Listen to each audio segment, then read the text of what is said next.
Dans ce pays, la beauté et la douleur vivent dans la même rue. Sous un ciel sans repos, les klaxons se mêlent aux prières, la poussière s'accroche à la peau, et les rivières sentent le métal et la mort. Ici, la vie n'attend pas. Elle se bouscule, elle crie, elle pleure, elle résiste. Bienvenue au Bangladesh. Un pays souvent résumé à la misère, aux inondations, à la saleté. Un nom qu'on murmure avec pitié. Mais que peu prennent le temps de comprendre. Et pourtant, derrière chaque visage marqué par la fatigue, derrière chaque ruelle boueuse, derrière chaque main trempée dans la crasse, il y a une histoire de courage, d'amour, de dignité. Aujourd'hui, on plonge dans ce pays qu'on appelle le plus sale du monde. Mais qui, paradoxalement, abrite une des plus grandes beautés humaines du siècle. Premier regard, le chaos qui respire. Dès que tu poses le pied à Dhaka, tu es avalé. Avalé par le bruit, par les foules, par la chaleur. Des millions de gens partout, des rickshaws qui s'entrelacent comme des vagues de fer, des vendeurs qui crient ton nom sans te connaître. Et cette odeur, mélange de gazole, de curry, d'humidité et de fumée. La ville semble respirer par spasmes. Chaque coin de rue est une histoire. Une mère qui lave son enfant dans une bassine d'eau noire. Un vieil homme qui récite le Coran au milieu du vacarme. Un gamin qui court pieds nus derrière un ballon crevé. Et des hommes qui tirent des charrettes chargées de briques sous un soleil à 40 degrés. C'est brutal. C'est vivant. C'est un choc sensoriel total. Le Bangladesh, c'est l'endroit où tu apprends que la vie n'a pas besoin d'être propre pour être belle. Contraste le rêve et la boue. Regarde autour de toi. À droite, un centre commercial flambant neuf, tout en verre et en lumière. À gauche, une mer de tôle et de boue. Un bidonville immense où les enfants marchent dans les eaux usées. Ici, le luxe et la misère dorment sur le même trottoir. Les uns achètent des montres suisses, les autres vendent leurs cheveux pour quelques takas. Mais personne ne se plaint. Parce que dans ce pays, la plainte ne sert à rien. Le lendemain, il faut se relever. Encore. Et encore. Un vieil homme me dit un jour. Ici, on ne vit pas pour être heureux. On vit pour continuer. Et pourtant, dans ses yeux, il y avait une paix étrange. Une sorte de sagesse née du manque. Les oubliés de la rivière, l'eau noire de Dhaka. La Buriganga, c'est l'une des rivières les plus polluées du monde. Son eau n'a plus rien d'une rivière. C'est un miroir noir, lourd, toxique. Mais c'est là que vit Rahim, 32 ans, laveur depuis l'enfance. Chaque matin, il plonge des vêtements venus d'usines textiles. Des jeans, des t-shirts, des chemises.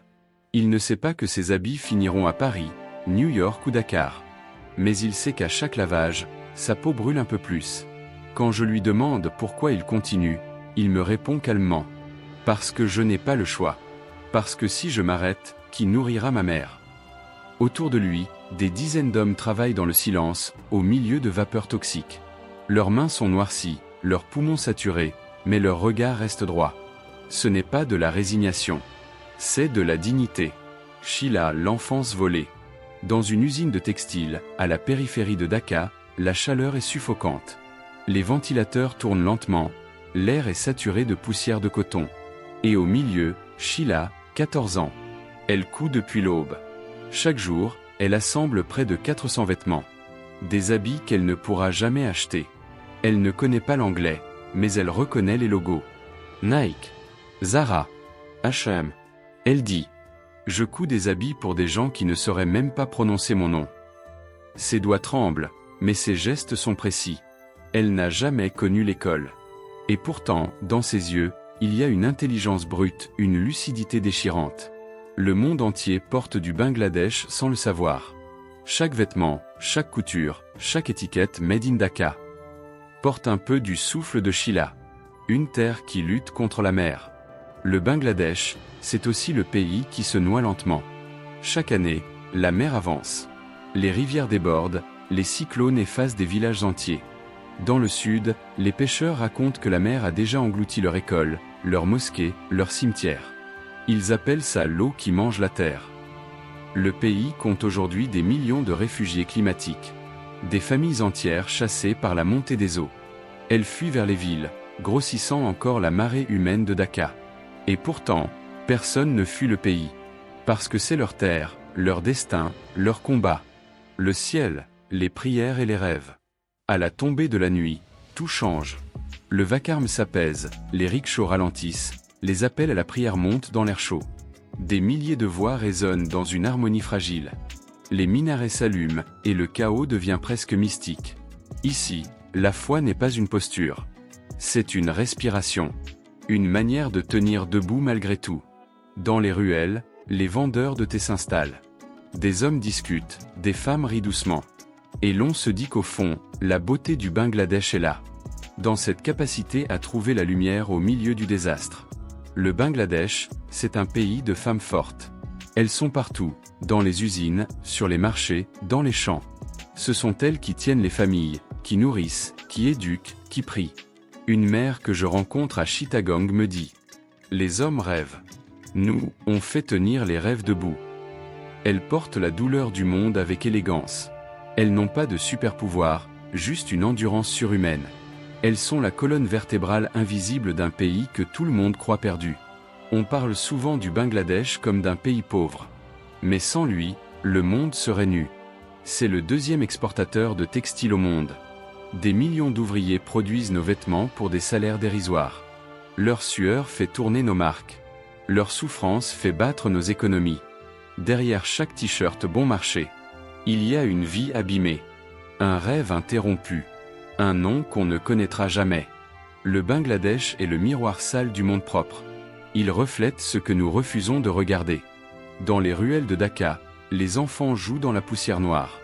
Ils construisent des bateaux en plastique et les font flotter sur des flaques d'huile. Leur rire éclate dans un décor de ruines.